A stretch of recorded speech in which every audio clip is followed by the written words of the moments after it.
Welcome to the new Cyber Frontier, bringing you the latest news and initiatives that focus on the development of cybersecurity economics. You don't have to be a computer or cybersecurity expert to get plugged in.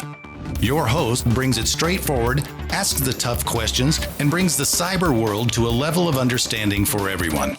You can find us on the web at www.newcyberfrontier.com. Now join our host as he introduces the topic for today's New Cyber Frontier. Welcome to today's episode of New Cyber Frontier. On today we have Tom Alrich, who is well known for a blog that he runs in energy and security for critical infrastructure, but is a consultant for cybersecurity for electric power industry, and now does a lot of work with software bill of materials. Tom, welcome. Thanks for joining today. Yeah, thanks, Christopher. Definitely. So just in kind of introducing you to our listeners, tell us about your background and how you got to the point where you are working in energy system security, and a little bit about your blog. Okay. Well, I started off as a child, but my working career... I had that same approach. Did you? You did? It's fairly popular. Yeah, most people seem to do it that way. I've heard a couple people that start that way. Yeah.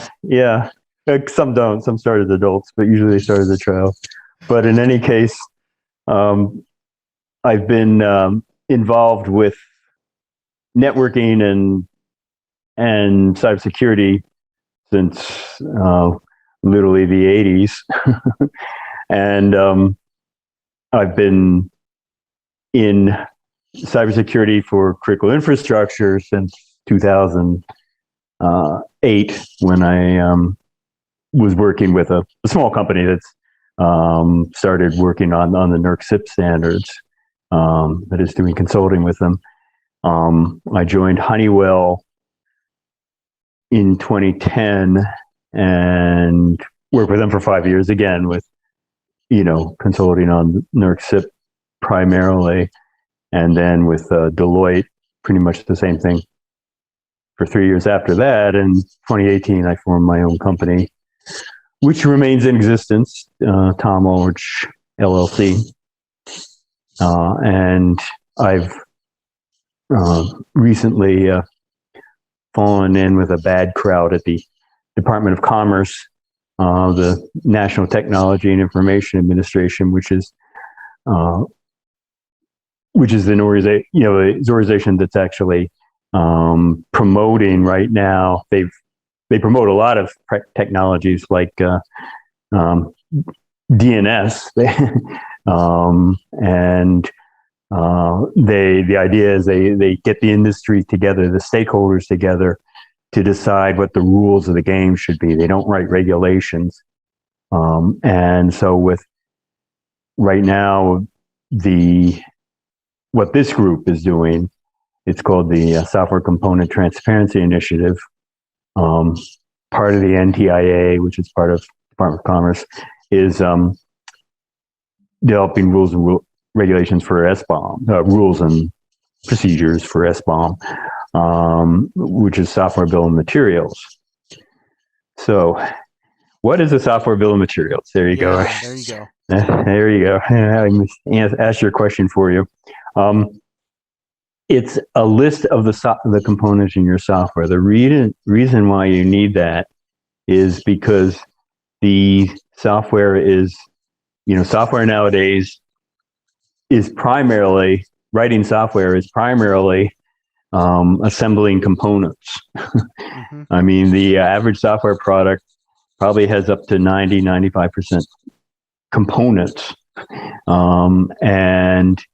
And the average product has probably around 150 components nowadays, but there are plenty of products with like literally thousands of components in them.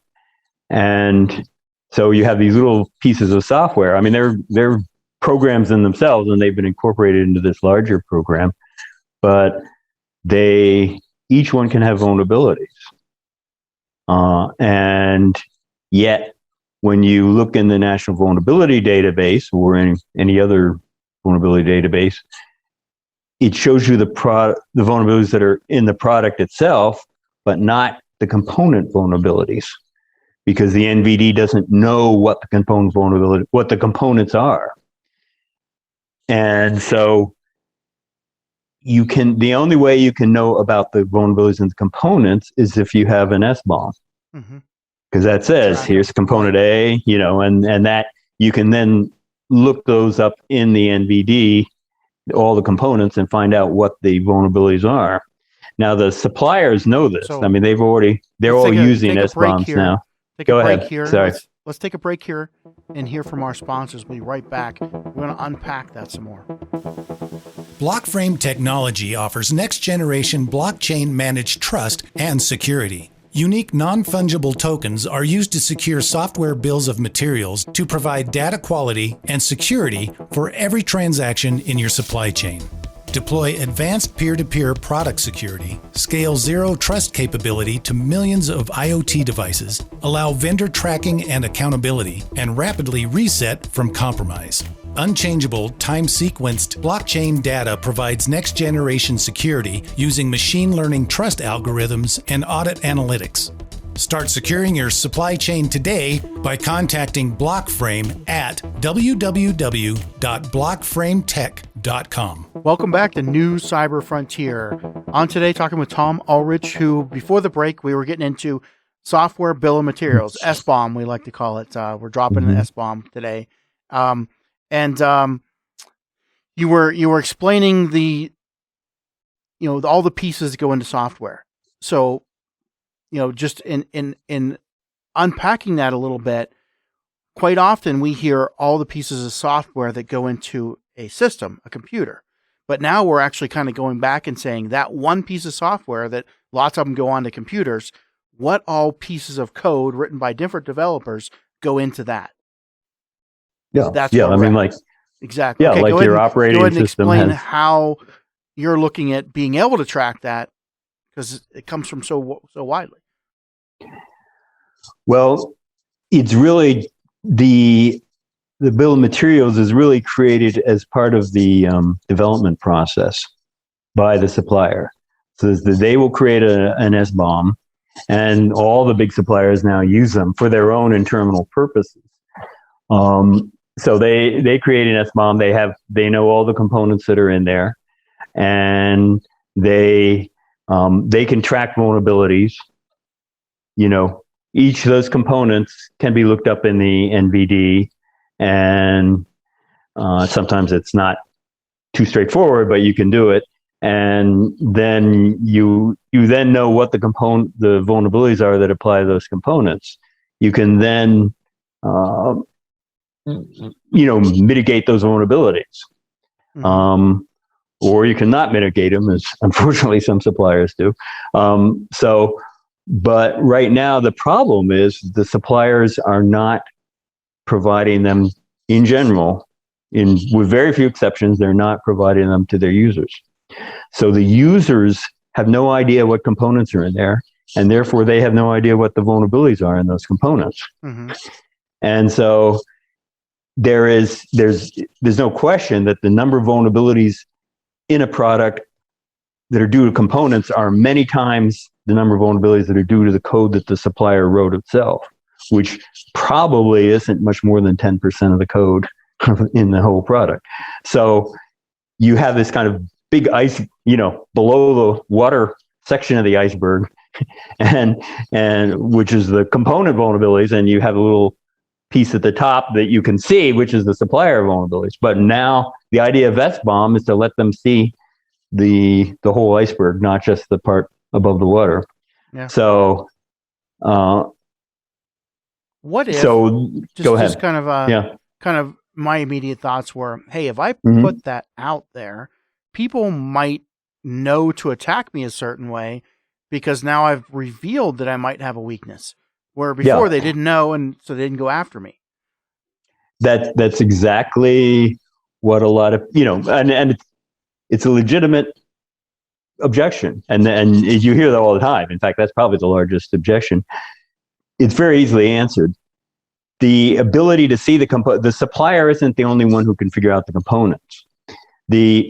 There's software composition analysis tools which will do that for you. Mm-hmm. And so those tools are available to anybody.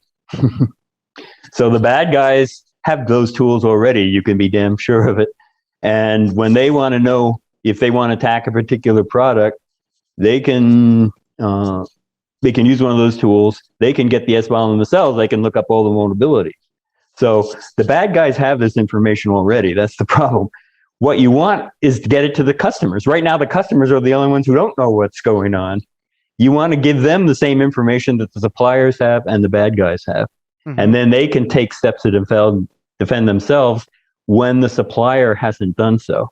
Now, and there are various reasons why the supplier might not have done so. I mean, it's not just that they're bad people, and it's not, they aren't bad people, but there are various reasons why they might not be able to patch a vulnerability right away in a component. And so the user should be able to take measures on their own to patch, to mitigate the vulnerability, because there are other ways you can mitigate it rather than just patch it. So, but they can't do that now.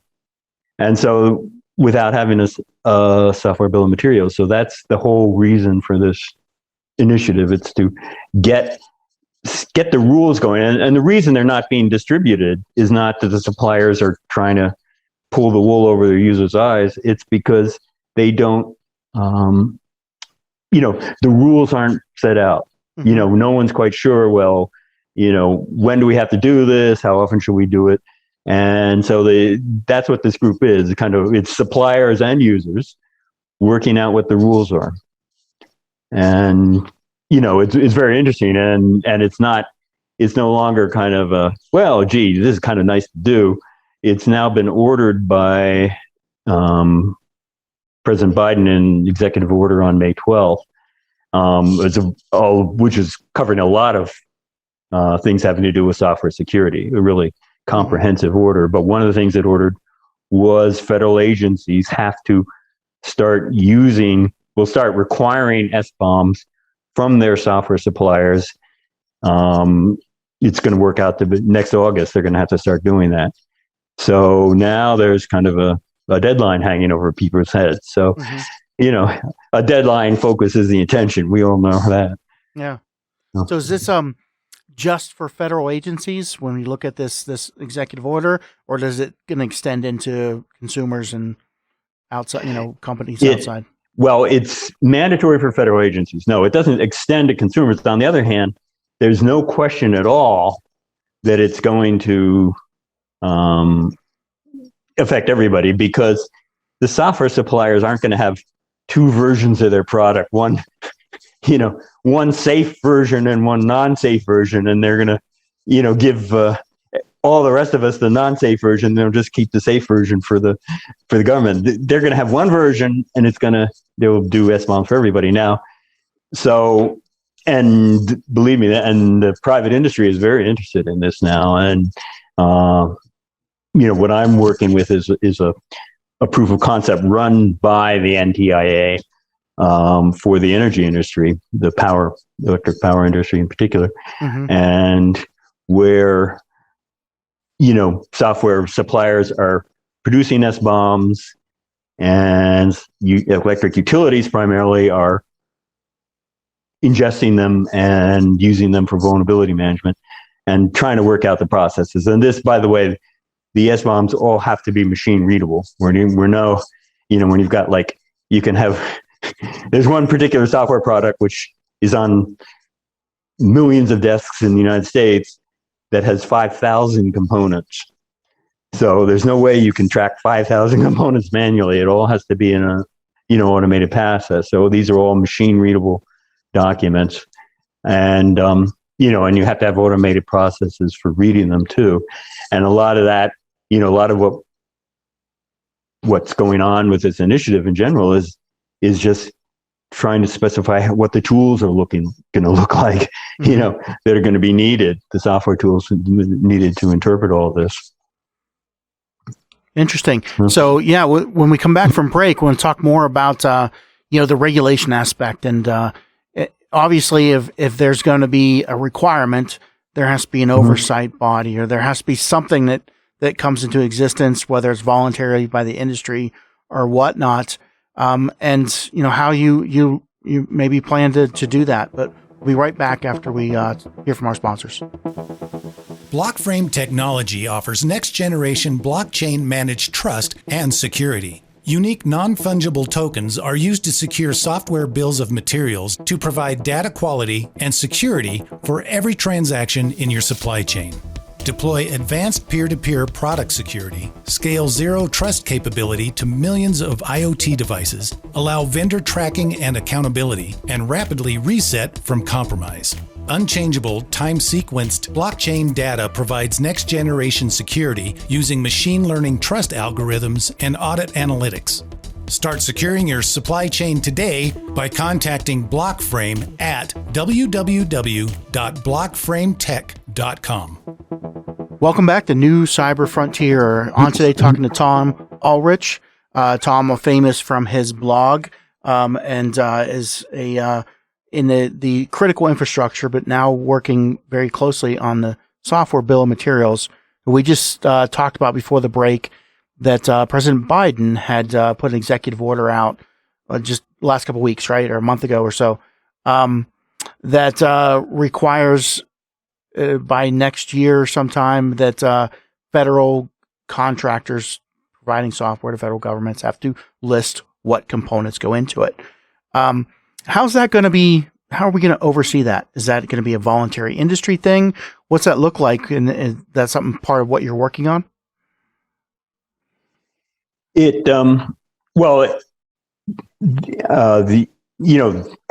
Office of Management Budget will police it for the federal government. Mm-hmm. So now they're not going to pull the SBOMs apart and say, hey, you missed this point.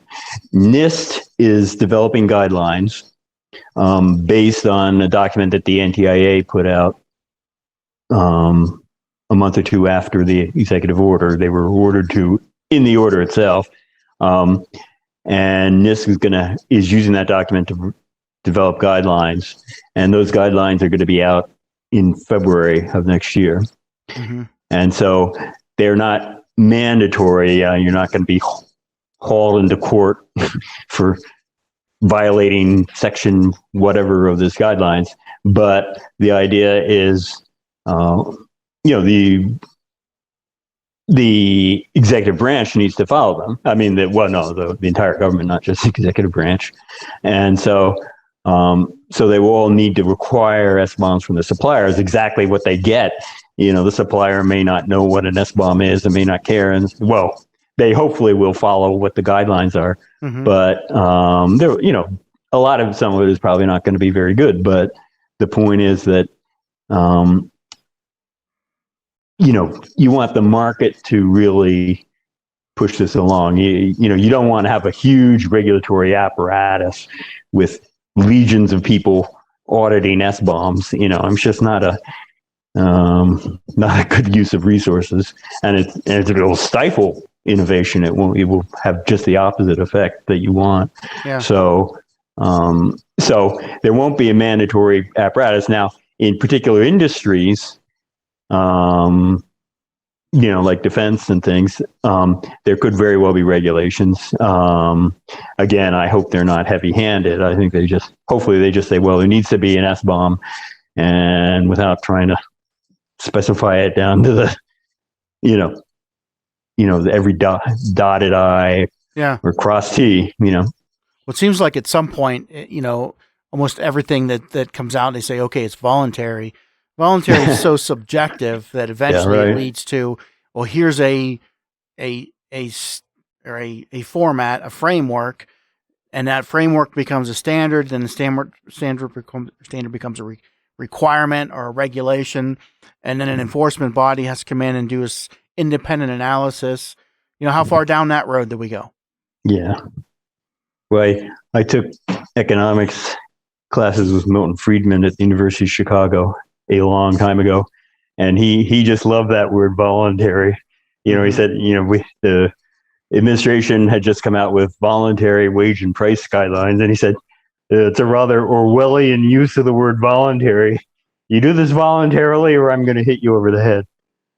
But but I mean, the point is that people do need to do this. Mm-hmm. And it will improve the overall level of cybersecurity. So you think there's a greatly. voluntary, maybe the next step's a voluntary registry where we start some kind of having an archive? Well, what would be really nice would be a supplier registry, mm-hmm. Because just identifying suppliers is very hard. Mm-hmm. You know, obviously Microsoft, even like Microsoft, what's their name? Someone in our group has reported, who's done a lot of work on this area, had said that, she's found at least 17 names for Microsoft at Microsoft. There's Microsoft Inc. and whatever. That's the point, that the suppliers don't even refer themselves consistently, let alone the rest of the world. And so you have to be, if there were so you have to often take kind of a guess of what the name is. And, you have to do a bunch of searches in the NVD to find out what it really is. Mm-hmm. But if there were an actual registry for suppliers, it wouldn't be mandatory. But, a great example is DNS, which was also put together by the NTIA. Mm-hmm. They didn't invent the technology, but they put it together. They were the first registrar for DNS. Mm-hmm. And they then turned it over to the IANA, the Internet Assigned Numbers Authority, and they run it today with $100 million budget. And yet the entire thing is voluntary. No one has to use DNS. If you want your users to find your website by entering a 24, character string IPv6 address, go for it. If you think that's going to help your business, you don't want them to go to tomalrichblog.blogspot.com, but this huge long address that you want to enter that every time they go to you, you can do that. Mm-hmm. But the point is, if you follow the rules, everyone's going to work well, because that's the way business works. The rules are worked out, and when everyone follows them, they all prosper. If they don't follow them, they don't get thrown in jail. Sometimes they do, but they're not supposed to. They don't get thrown in jail, but they're hurting themselves. Yeah. And the same with S-bombs. And ultimately, you will be hurting yourself if you don't have them. So you had used the example of Microsoft and the name, but a lot of these modules in software are made by John Jenkins in a basement somewhere, and they're up on GitHub. Right. And anybody can download them. Right. How do you see that open source piece fitting in? Because that's really, from my understanding, is where most of the vulnerabilities are. They're not really in the nameable, recognizable big companies. They're in the mass amounts of little pieces of 2 KB of code that you pull in from 10 different repositories. Well, actually, it's open source, which is probably the big driver for S-bombs. But when you talk about open source versus proprietary software, proprietary components, 90% of the components are open source nowadays. So, and open source is huge, like Mozilla, and then Chrome, and, lots of other software that you use every day is actually open source. Linux, obviously.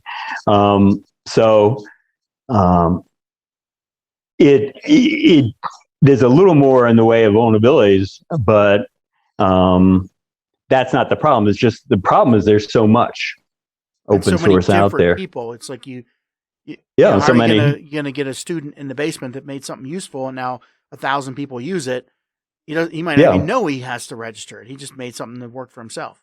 Yeah, well, but again, if he wants to sell this product or get more people using it, he's going to be able to, if there were a registry. And right now, that's very speculative, so whether it could happen. The registry actually helps that small person to get recognized so that they could make a business model out of it. Sure, so it there would. is that incentive. That's interesting.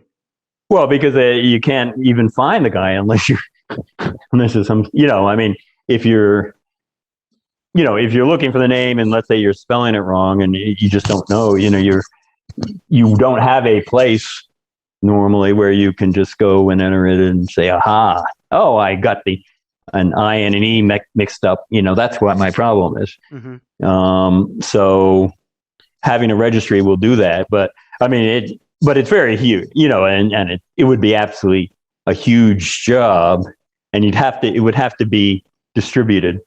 Yeah. So you would have like a registrar for the energy industry, maybe, and a registrar for this industry, et cetera. And then they would have sub-registrars perhaps.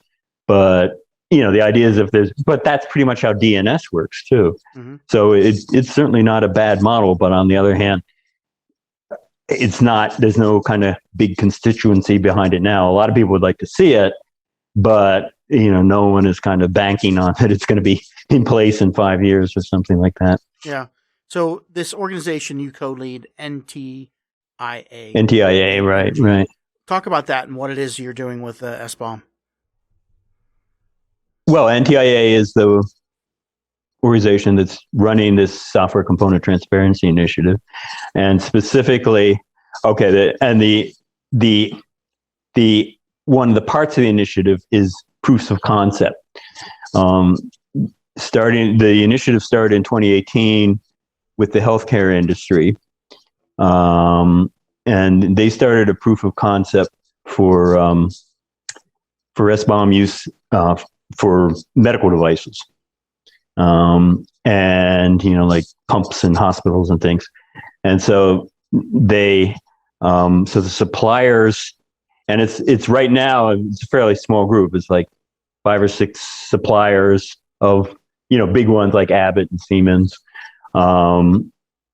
that supply devices, provide SBOMs. And then there's a group of big hospitals, Mayo and Cedars-Sinai, New York Presbyterian, that use the SBOMs, and they're working out the details, the best way to produce, best format, and a lot of this have been worked out already. And so now there's an energy proof of concept, which I'm co-leader of, we're calling it the energy industry. It's really specifically the electric power industry. And there's one for the autos industry as well. All the components that go in your car. Mm-hmm. So they're the customers are the big auto companies, the ones they're, the OEMs, the ones who produce the car, Ford, the car you buy. And then, but all those components are obviously not produced by them. And so, again, they have software in them, they need SBOMs. Mm-hmm. And so that's what they're producing now. And so the component suppliers are producing SBOM. And again, it's a small group. It's not everybody, but they're producing them. And then the OEMs will consume them. And this is still getting off the ground. I mean, our energy proof of concept is also getting off the ground now too. We're kind of in an educational phase right at the moment. Mm-hmm. But so anyway, so we have basically 3 proofs of concept going on now. Healthcare is still going on, and they're very active. They're still doing a lot of really good work. But there will be more in other industries. They're not, none of them are starting yet, but Mm-hmm. there definitely will be more. Interesting. So as kind of we're moving towards the end of our time here, Mm-hmm. Tell our audience how they can get involved, how they can get a hold of you, about your blog URL and everything. Yeah, well, my blog is called Tom Alrich's blog. Took me ages to figure out that name, I'll tell you. Yeah, that's a tough one. Yeah, it was a tough one. Yeah, I had to pay a lot of money to a consulting company to figure out that for me. But no, it Tom Alrich. You can just Google my name and you'll get the blog. And if you're interested in the proof of concept And you don't have to be part of the energy industry to participate, at least for the educational part of it. So, which is really good. I mean, got some great speakers and things. And so, you can, in my blog, there's always a link to, or an email address to send to become, put on the mailing list for the proofs of concept. So, if you want to do it, you can do it, and there's no charge. And it is open to anybody. I want to say not just, all right. Not just energy people. Well, thanks so much for joining today, Tom. It's definitely been a pleasure, and look forward to continuing to work with you. Yeah, thanks, Christopher. I've enjoyed this. All right, thanks. Bye. Go ahead, save it, Max, and we can talk off the record here. Okay. We hope you have enjoyed this episode of New Cyber Frontier. Remember to get involved. Often we think that someone else will handle privacy and security in the virtual world, but you are the only one truly in command of your virtual fate. Join our mailing list so we can keep you informed of breaking news and new releases. If you have an idea, if you have a question that you would like to hear answered, or if you want to get involved with our efforts, reach out to us at newcyberfrontier.com. We also encourage you to visit our sponsors' links, as they are the ones that really make this show possible. I want to thank each of you for supporting the show, and we look forward to seeing you back for the next episode of New Cyber Frontier.